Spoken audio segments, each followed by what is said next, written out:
नमस्कार, आप देख रहे हैं Satyavarta TV news. Satyavarta TV news में आपका स्वागत है।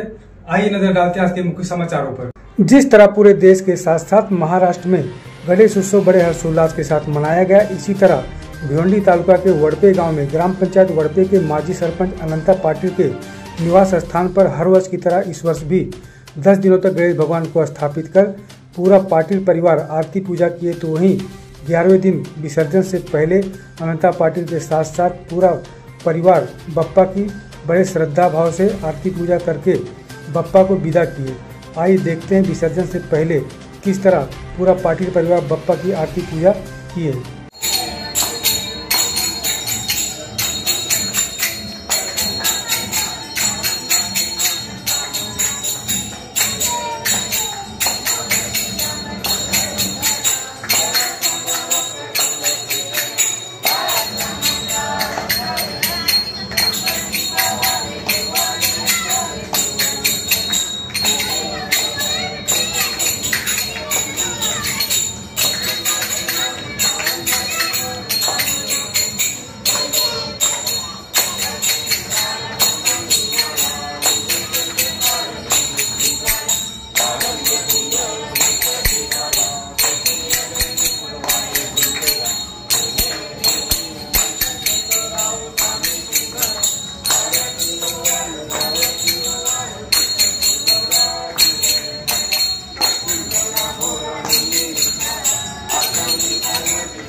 इसी तरह सबसे पहले खबरों को देखने के लिए हमारे चैनल को सब्सक्राइब करें, लाइक करें, शेयर करें। धन्यवाद।